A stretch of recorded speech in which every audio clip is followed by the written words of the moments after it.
Evening everybody. We've got something here a little bit more special than the norm. I suppose the clue's in the name, but limited edition sort of underlines it. And not only that it's a limited edition, because a lot of companies do limited editions these days in the thousands. This one is only of 100. It is number 97 of 100, and I was very lucky to get it. In fact, very nearly didn't. The series of 100s is finished. I think it was just before Christmas, the last one being a kit version. And this is, in my collection, the first, shall we say, modern Mamod locomotive that's new. I have got the William set. Can't remember now if it's Mark 1 or 2. But anyway, William set, but I bought that second hand. This is the first one new. I have not opened the box at all yet. We're going to do that now. Right, here we go then with number 97 out of 100. This was one of the Christmas goodies, of course. They always stiff to open to start with, but that's good. Good solid box. Ain't got much room here really, but we'll persevere. We'll open the flaps. Now, first up, this is great packaging, at least so far. Yes, polystyrene can be messy, but very solid packaging to start with. Now let's see how it comes apart. Right, we've got a front packing piece, and inside here, let's see what we've got. We have the certificate.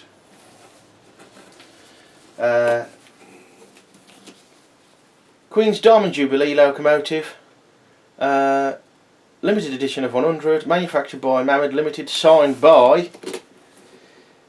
I wonder who signed that. Can't make that out at all. I presume it's David or Peter.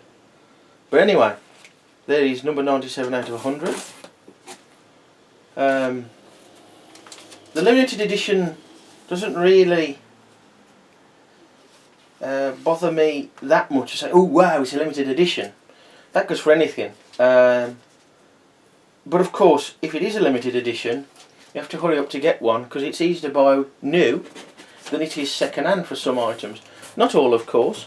I will mention, in my train room there are some Corgi British Rail die-cast road vehicles.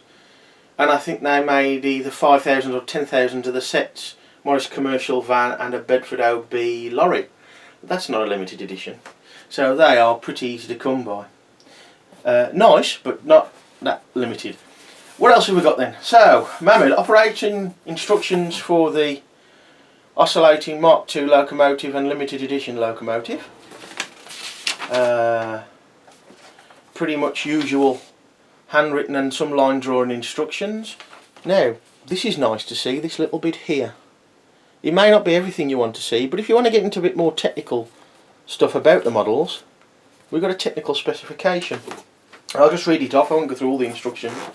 But it says, bore 9.5mm, stroke 18mm, 2 cylinders of the oscillating type, boiler capacity approximately 100 millilitres, operating pressure 15 psi, gas capacity maximum 11 cc's.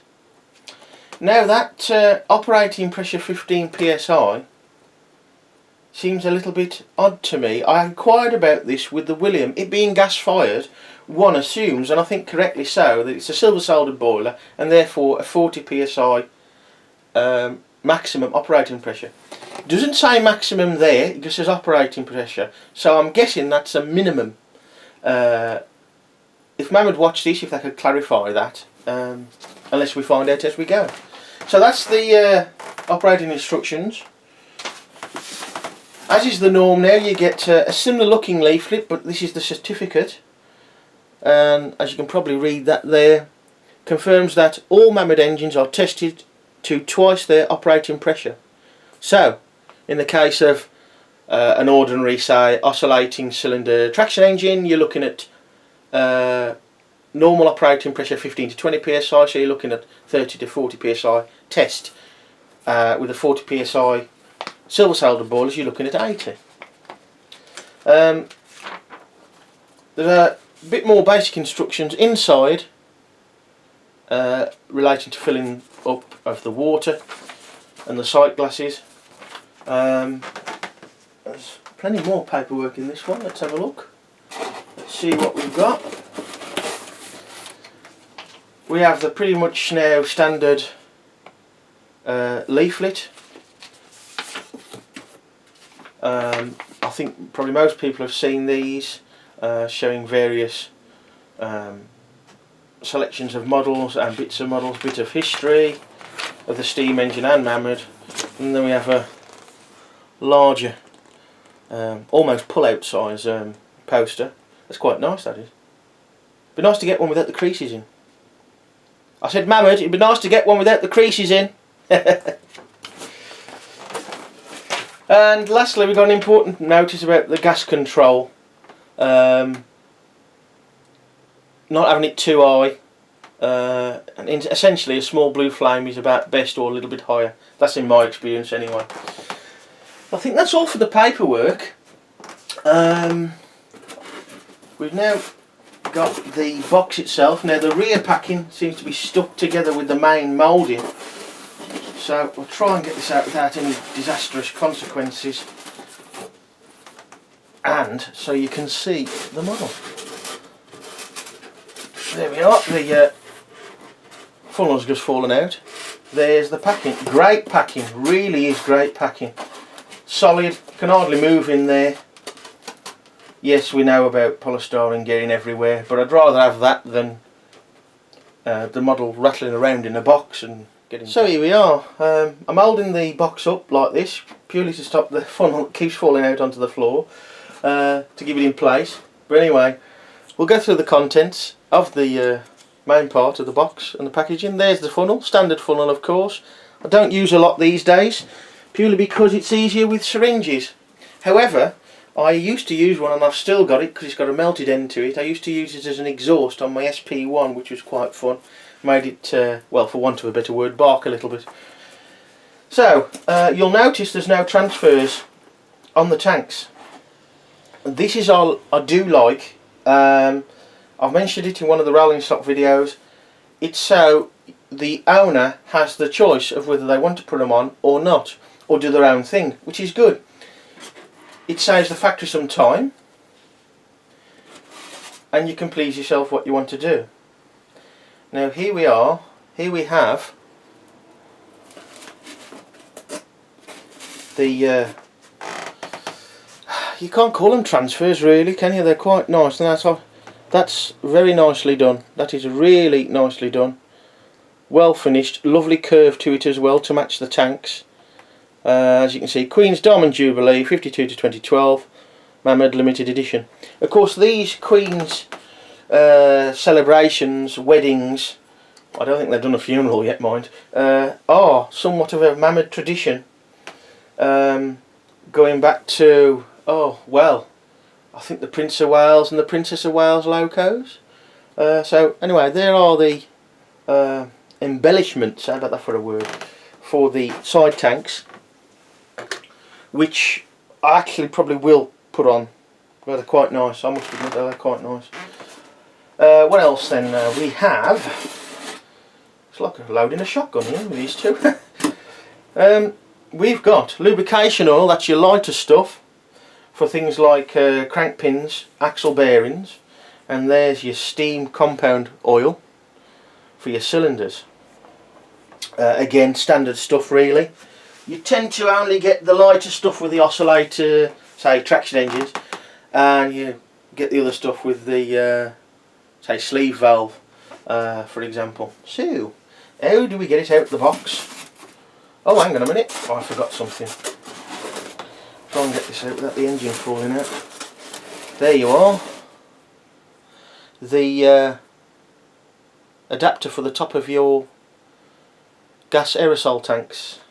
That screws into the top, and then you put the nozzle on the end of the tank. Of course, a lot of that sort of thing is pretty much standard. issue really. The Ronson valves in the top of these tanks are what they are. They do the job. They can leak. They're very basic setup, and indeed if you go back to the Hornby 3.5-inch gauge rockets, the valves and the tanks, the plastic ones, can be problematic. So a bit of a tip there for you, and I have got one of those, and I'll do a video on that one day. You can get replacement gas tanks. So we'll attempt to get it out of the box without dropping it or breaking the box into a million pieces. Let's see how we go about it. Let's see if it just slides out. Ah, the whole packaging slides out, so we'll get rid of that first if at all possible. I know packaging does sometimes, normally, especially the cardboard type of boxes, Mamod boxes, I can never get them back in the same way that they come out in the first place. This one is rather easier to do, as you can see. So that's it, that's empty. And we have the locomotive. Now, there is a bit of polystyrene here, there and everywhere, but sooner that than having it a damaged engine by it rolling around in an empty box of nothing. So there we are. On the face of it, there's the loco. So I'll make it a bit easier for you to see and a bit easier for me to do the video, because we're going to bring out this old friend, a very old friend, Hornby series pre-war #1 turntable. Last seen and first seen for the Thomas the Tank, well not Thomas the Tank, but the Meccano Percy play train set, or what was the Percy play train set. Again, you can see the video on that one amongst it, and it explains all about why it's not the Percy play train set anymore, just the plane train set. A little bit of an aside, this come from Tennant's Trains in Halsowing when they were in the High Street in Halsowing, and it was £2.50. It's original box, it's still in pretty good condition. Doesn't get used very often, but we're going to use it as a tool for the video. So here we are with the saddle tank then, in person if you like. A weighty locomotive. I know that most people would prefer, and in general from a performance point of view, most people would prefer sleeve valve pistons and cylinders, or piston valve. That said, oscillators are really a Mamod tradition, I suppose, and certainly in my case, my SLs have proved to be quite good runners. Of course they're ancient now really, what we're talking now, 30 years. Anyway, here we are with this saddle tank then, and the limited edition, and let's have a look round. Well, first of all, there are no chain link couplings at all. An email, I think it was yesterday, this was more to do with the rolling stock. The standard issue is 1. I still think that's pretty poor. You should get 2 really, 1 each end. But none at all. I can't find any in the box. I've been through it all again. Unless something's hiding somewhere, cannot see any chain link couplings at all. What else then? Well, it's quite a nice proportioned locomotive. Nice chimney top. Really nice done there. We have, now it is a bit awkward to use this turntable because of the hangover, the overhang of the not the hangover, the overhang of the cab on this locomotive. Nothing wrong with that. It's just the fact that it's not designed for this turntable. On the top here of the cab, we've got a plate. Again, 97 of 100. It's got a plastic protective coating on it there. You might be able to see it if I twist it round a bit. I'm not going to take that off yet. For aesthetic reasons, purely about the loco itself, I wouldn't have put that on myself. It is a nice little touch. From a limited edition point of view, perhaps for those who just want to leave it on the shelf. Hopefully this won't be left on the shelf. Of course, a lot of the fixtures and fittings are pretty standard. The couplings, the buffers, the twin buffers. Whilst we got it round this way, we have got the gas tank with its control knob on the top, the control valve. There is a hole in the roof to get direct access to the valve to fill. Personally, I don't like to put the weight on it, so hopefully it won't be too much of a squeeze and a pinch to get the tank off to do that. The nice thing about the William is it's oh blimey, about 7-8 years old now. One of the first incarnations of the modern gas-fired locomotive, and it's got a plastic pipe to the tank. Now that doesn't look as good as a nice bit of copper pipe, but it's a damn sight easier to work with when you want to remove the tank. The fairly newish now knob on the steam valve control. We have the oil tank there in the cab there. Filling cap there. That has been changed on the Telford to upright, and I can see that. I can see that really. It is a bit awkward to beat on the side, and it might catch something, I suppose. It does stick out more than everything else, even the handrail, by about, I don't know, 2 or 3 mil really. So you got the water level sight glass right inside, of course. It actually looks quite well, dare I say, realistic. Well, perhaps not realistic, but it's got more to it than the original SL locos in the cab. That said, having an open back does look a bit like there's something missing, but obviously there's a good reason for that, so you can get at stuff easier.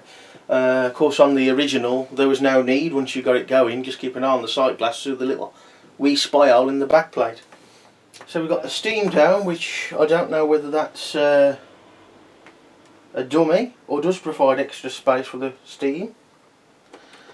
I can't shift it, so I don't know what's going on there with that. May or may not be. Safety valve, I'll take that out and have a look at that. It'll be pretty much standard long one, and that is going on the field. That's a 40 psi maximum safety valve. We'll screw that back in.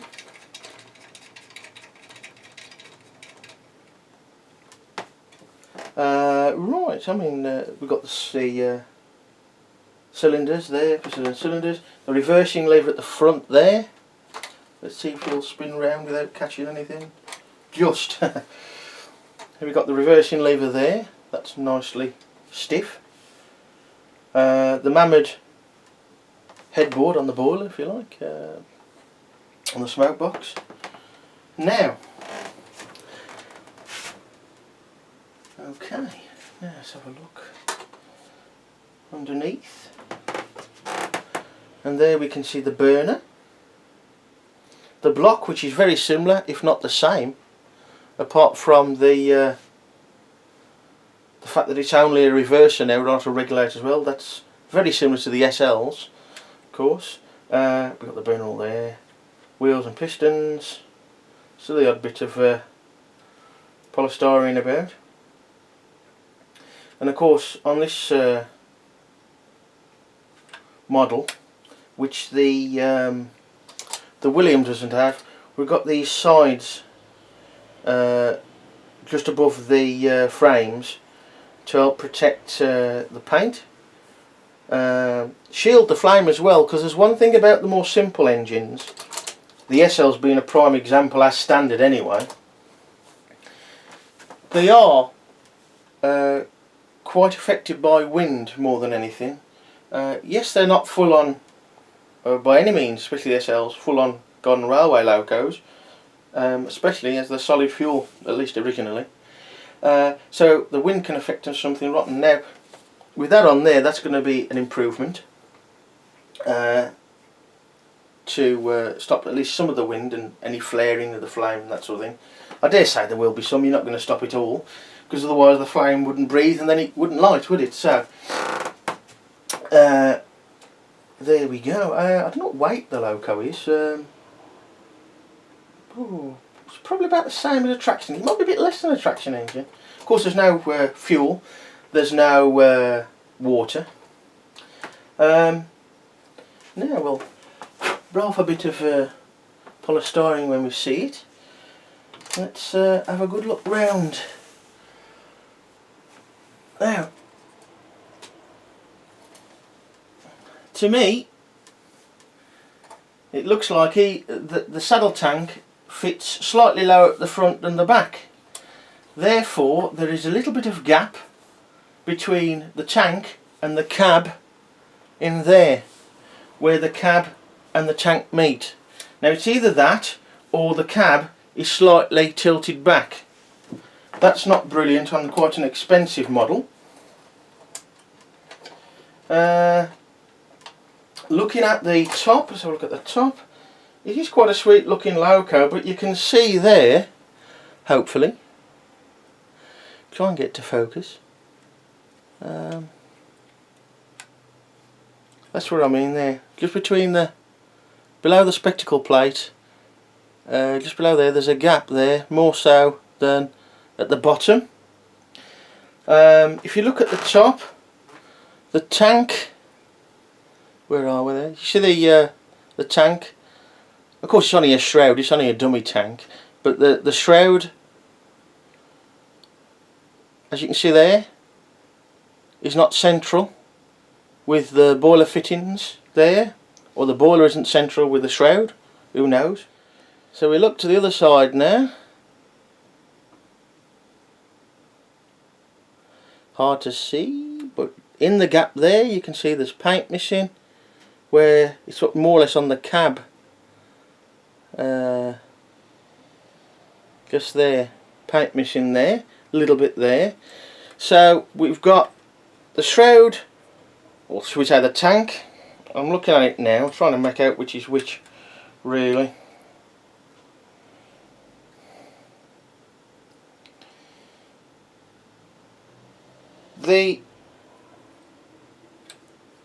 I'm reckoning, looking at that, I can't really say with any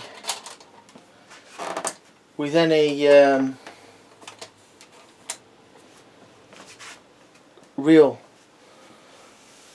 accuracy which is which, but what we have here, we either have the cab leaning back slightly, the boiler slightly high, or the shroud slightly lower at the front, or all three.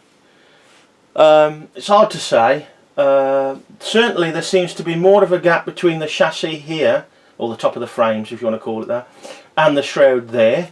It's lower at the front. By looking at that, the cab looks to be slightly leaning back that way. There's certainly a gap, as I said, between the tank and the cab, and the control valve is angled up. Now whether that's right or not I don't know. Got nothing else to compare it to really. It may be that the boiler's higher at the back than the front, which again, with that leaning from left to right lower at this end, may make it look worse than it actually is. Don't know whether that's the case or not, whether it's the problem, or rather a problem, or as they come. Certainly the tanks do not line up centrally with the fittings here. It don't really make any difference, that doesn't. Aesthetically it does. So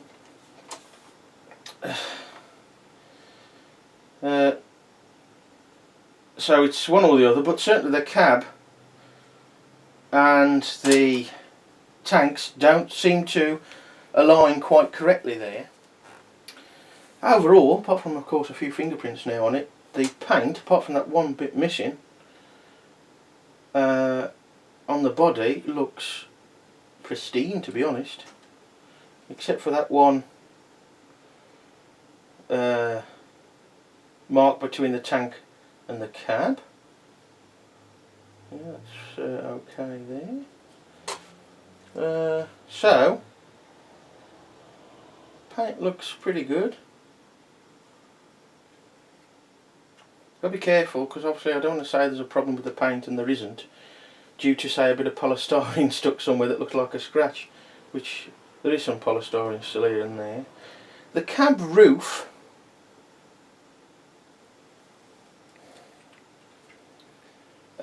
doesn't follow the line of the cab at the top. There's a gap there. I don't know if that's me being too picky there. The batch number is underneath the roof, and it is 21st of October 2014 this one was made. Now, an often commented on problem, well, not problem, I don't think it's a fault really, well it's not, there's no saddle to the smoke box on Mamods these days. I have been one for saying that all Mamod steam engines should have exhaust via the chimney. Said that before, said it many times. Now they do have that. I don't know if you can see, yeah, I think you can just see this. Now this does have that. It's done very simply with an exhaust pipe through the chassis at the front that goes up into the chimney. Now I'm yet to compare this to anything else, but this one's pipe only just comes just above the chassis plate. You can just see it just protruding. It doesn't go into the smoke box. We know it's going to be messy anyway. That looks pretty ugly to me. Okay, the cost of a saddle being made, yeah, we'll put the price up probably, but that ought to be right into the smoke box and painted black to match the chassis so it doesn't stand out so much. Oh dear.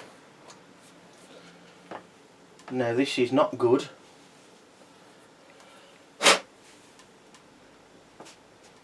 Not good at all. I don't know if you can see that there. You should be able to see. Look at the front buffer beam.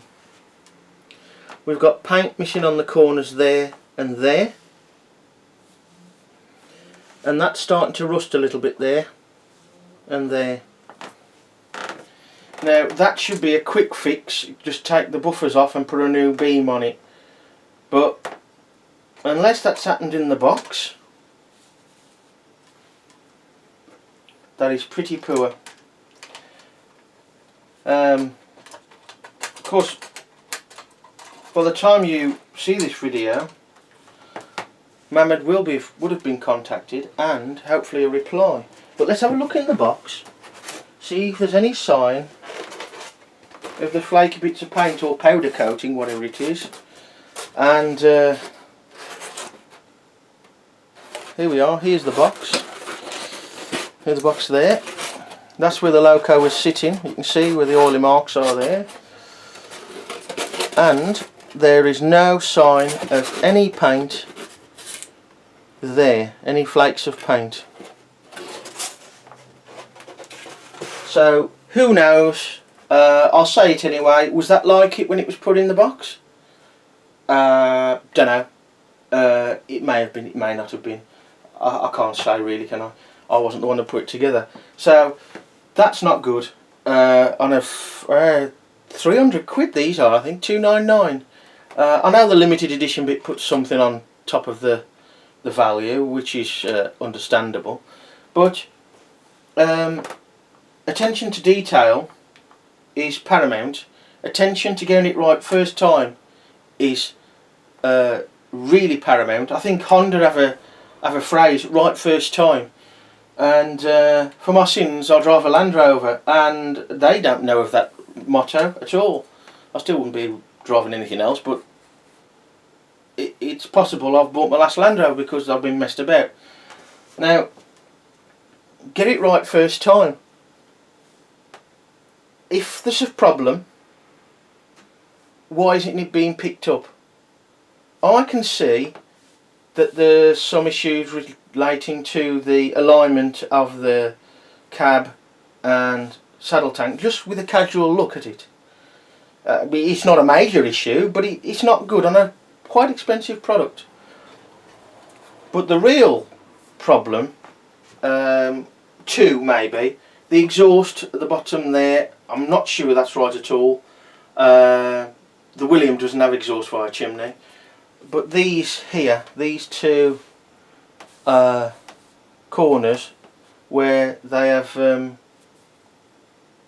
not held onto the paint.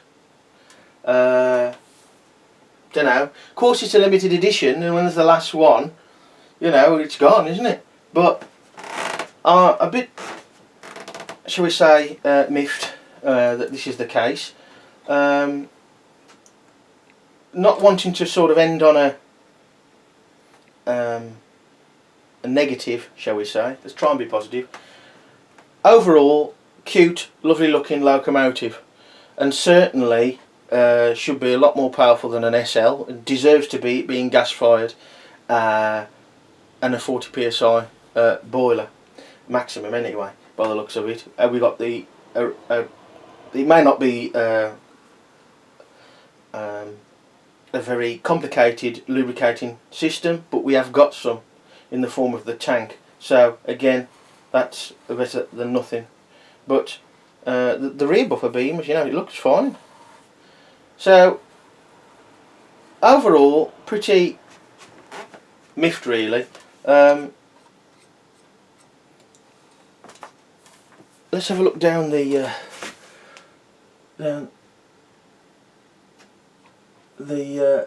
on the straight. Put as straight as I can.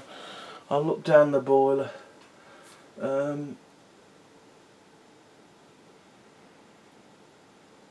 Well, to me it seems like the chimney is tilting slightly left, but certainly the Mamod headboard is not on square, or if it is, the whole boiler is slightly to the left, just slightly, but it's there. So overall, I'm afraid, cute looking engine. It might run really well, but I'm not happy with the way it's been put together, to be honest. Maybe I'm being a bit picky, but for 300 quid I think we should be. Just a short update for you folks. Gormless me had forgot that at least a year back I'd been bought as a present a Mamod Mark II loco. I'm not going to get that one out of the box in this video. I'm going to do its own later on. But suffice to say, the exhaust is the same, i.e. the pipe that comes out between the frames, as it were, on the Limited is exactly the same design, if you like. On the Mark II, neither of them reach inside the smoke box. The Limited one does tilt quite substantially off the vertical, whereas the Mark II is much better. Many of us have mentioned the need for a saddle there, some way of trapping the condensate and oil, the waste condensate and oil, from getting between the frames and onto the burner. Just to sort of like get you up to speed, the Mark II is as new, it's never been run, mainly due to the fact of the difficulties that I've mentioned before of running them indoors. Now, I've been in contact with the factory via email about the poor construction of the limited edition. Of course I can take it back, which it looks like I'm going to have to. I'll have to give them a chance to rectify it. There's none left, so I can't exchange it with a new one. I have queried with them whether it would be possible to get the model straight, considering its construction, i.e. the pre-machined, drilled, stamped, however they do it, holes in the parts and the riveted construction, but I'll have to give them a chance to do that. I don't really want to go back to the factory. There's another longer story, or stories, to add, but I'll have to give them a chance to rectify this engine, and then feed back to you at a later date.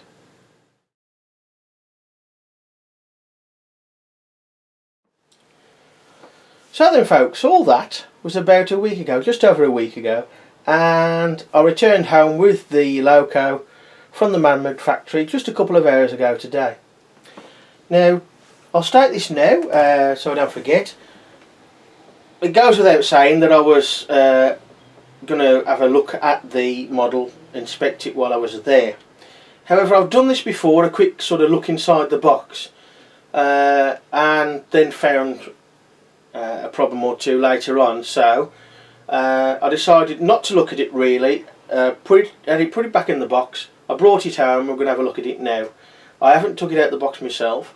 However, I have seen one side, a glance at the one side, and the saddle tank looked pretty good alignment on the lengthwise of the frames between the bottom of the tank and the frame. It looked pretty good. The problem, of course, is there's no more left, so there's no more body parts in the right colours. I can't exchange it with another one, and as is probably the norm, I have been offered my money back, or rather my girlfriend's money back, if I'm not happy. However, it is a bit of a special model, which is why I asked for one in the first place, or put it on the Christmas list, on Santa's list. So there's a bit more to it than that, so we'll see. We're going to give it a look. We'll find the trusty turntable and we'll have a look at it.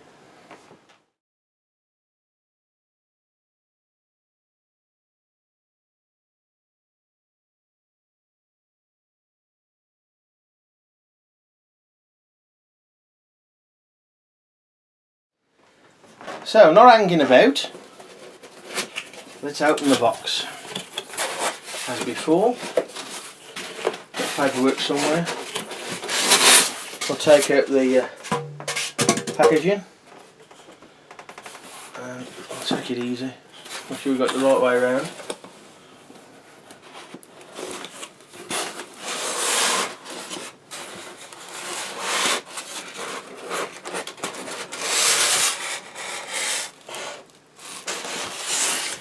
Bear with me a second.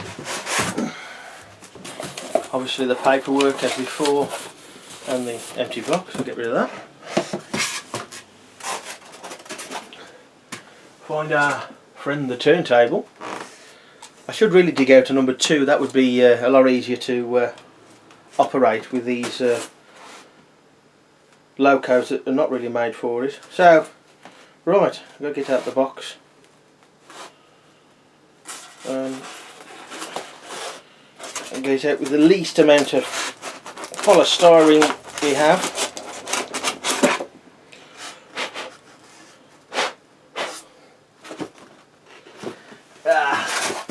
Polystyrene bits everywhere, but to be expected.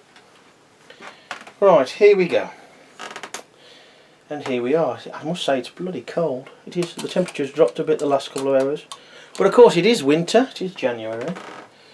So, there we are. What do we think so far? Well, perhaps the most glaring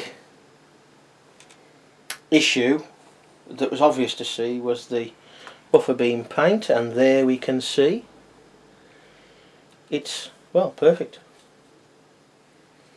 I'll just try and have a look down the length of the boiler without getting my head in the way of the camera. And we'll make sure that the control rod is vertical with the coupling. There we go. And we'll have a look down the front. Well, I think the Mamod logo has been moved. It's still not quite central, there's a bit more of a gap there. Looking down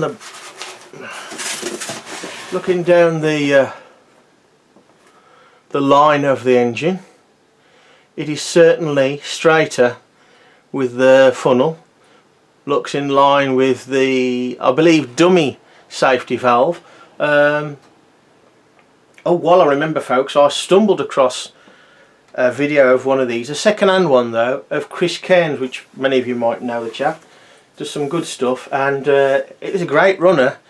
There was alignment issues on that one. It was second-hand, so you don't know where it's been, and he does point that out. But he did say, I think it was something along the lines of, the cab on these is not secured at the front to the frames. the Mark II being spot welded to the tanks. Well, we haven't got that on this, of course. The tanks being narrower for a start. So front a lot better. Looking at the top, let's have a look at the alignment. Much more central there, the tank in the top and along. Everything seems to align better there. The can't see there.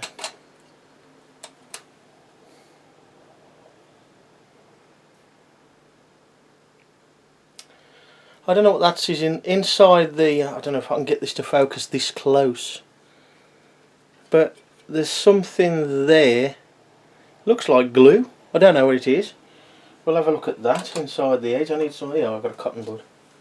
Let's have a look.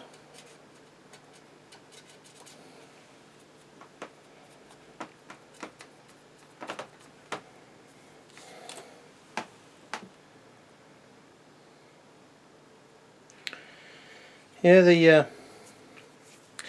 the front of the tank's pushed in. Now pushed in a bit too far, and that looks like it's been glued in place.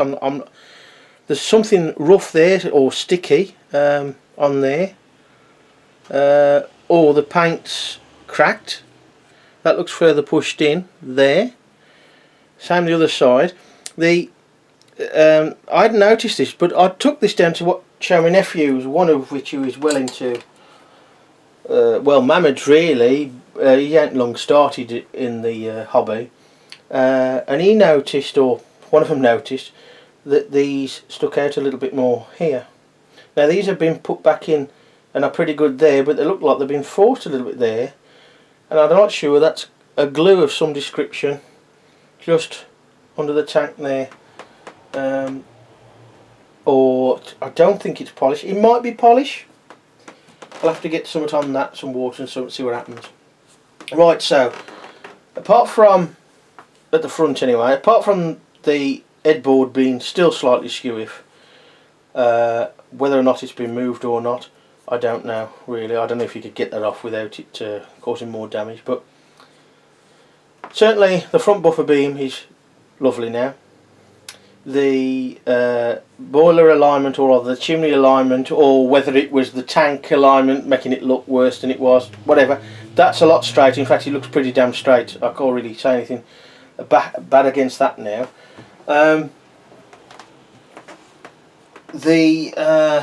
Coming round, I'll just move it forward a little bit so I can get hold of the turntable lever. Go here. Now looking round here, the oil filler cap is a lot more central, not touching the cab. That's good. Again, there's some perhaps excess paint round the hole, so where it was catching has been touched up perhaps. We've still got a gap here between the cab and the tank, the rear of the tank. I'm looking down the side of the engine now, and we're looking like this bit here. There is a slight fall at the front to the rear, but a lot better than it was. I'm looking at the cab now, and again that looks a lot better than it was. Certainly the steam valve is nowhere near, and that's exaggeration, but falling like that, or appeared to be because of the tank. But going back to my nephews, they did say they spotted a couple of other things that I must admit I hadn't seen. The rear looks okay again. Oh, isn't that great? Can you see what's missing? The gas tank's missing. What the flipping heck is going on? No gas tank. It's great, isn't it? Useless as it is. Absolutely useless. A nice mantelpiece job. Try and put that to the back of my mind for now. Let's have a look round. we'll continue round this side first. The sides of the cab, inside the footplate, this end does not follow the line of the footplate itself. It sticks out a little bit.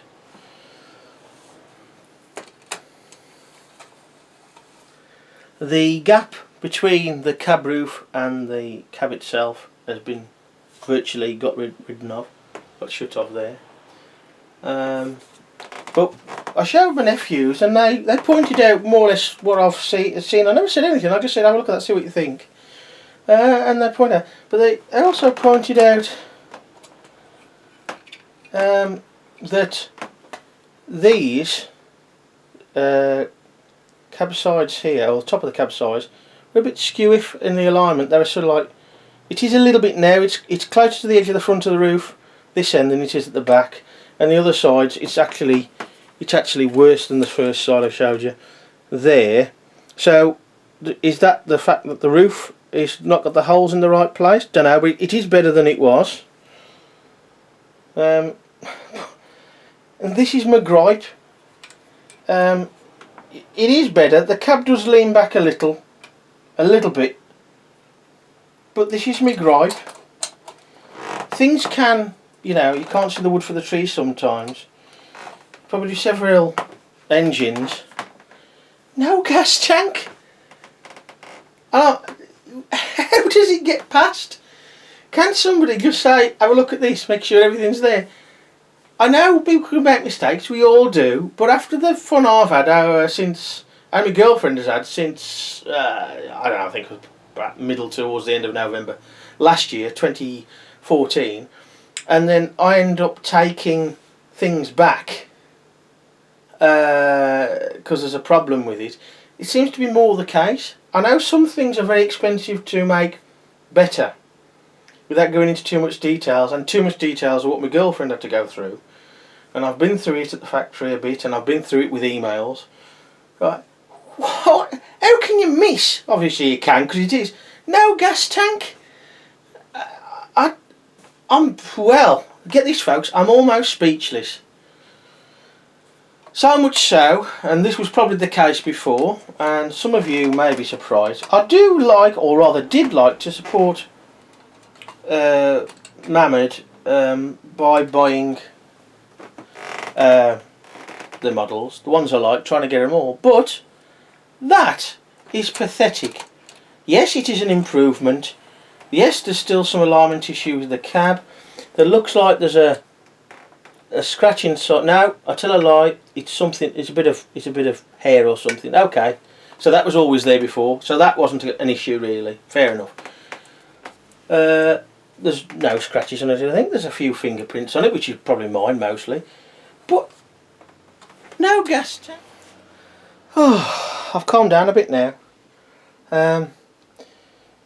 Either the battery went flat or I went ballistic, one or the other. I'll let you make your mind up.